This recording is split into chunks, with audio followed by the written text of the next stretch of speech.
Hello friends, welcome to YOLO channel, and today's section we are going to see the topic as solar power satellite.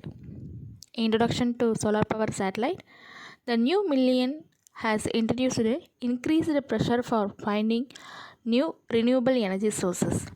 Building a power station in space to transmit electricity to earth by the way of radio waves, the solar power satellites. Microwave wireless power transmissions. Solar power satellite is a clean, large-scale, stable electric power source. So why we use solar power satellite? Increasing global energy demand, limitation of renewable energy sources, and environmental problems due to fossil fuels. So overcome day and night effect and the factors such as clouds. Overcome energy crisis. So solar power satellite, Peter Glasser invented the concept of large solar power satellite. The United States Department of Energy, National Aeronautical and Space Administration, that is NASA, examined the space concept extensively during the late 1970s. The solar power satellite, a general idea, it is located in geosynchronous orbit. Comparison between ordinary satellite. Its operation. Comparison between terrestrial stations. Wireless power transmission. So what is a wireless power transmission? The 50 Hz AC power tapped from grid lines is stepped down to suitable voltage level for rectification into DC. Then it is supplied to accelerator fed magnetron. Magnetron consists of electrons supplied by cathode which is or collected by positively charged anode. The electrons are forced to move in a circular path by a high power permanent magnet. The electromagnetic radiation in micro range is generated.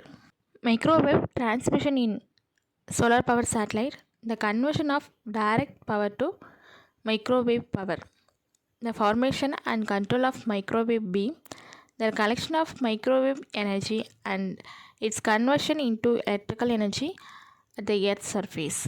The key microwave components in a wireless power transmission system are the transmitter, beam control and the receiving antenna called antenna. Transmitter. The key requirement of a transmitter is its ability to convert DC power to RF power efficiently and radiate the power to controlled manner with low loss.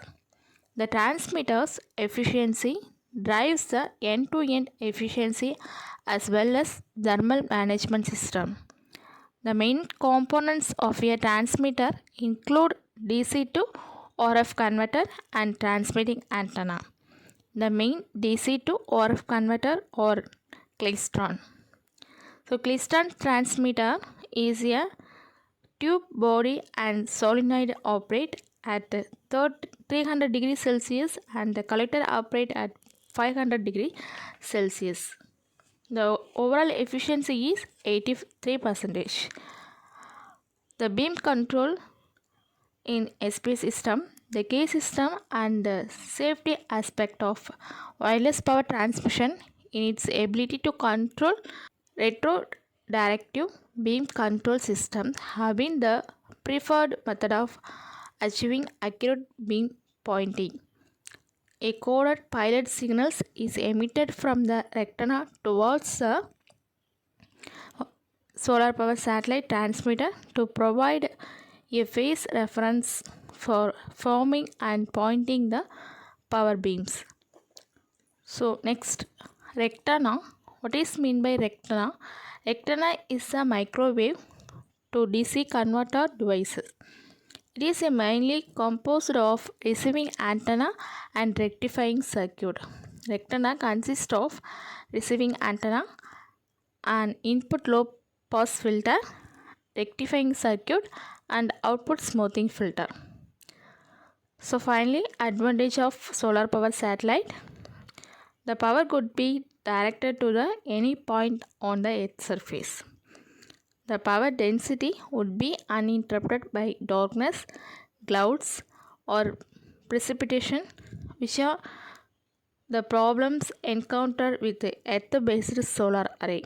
The realization of solar power concept holds great promises the solving energy crisis. So no moving parts, no fuel record, and no waste product. And finally, conclude that section. The future outlook of solar power satellite. Fossil fuels are finite and can eventually run out. According to prediction, oil and natural gas could run out in 50 years and coal productions in 115 years. With ongoing research and investment, there is a high possibility that a space-based solar power is a viable future of solar power.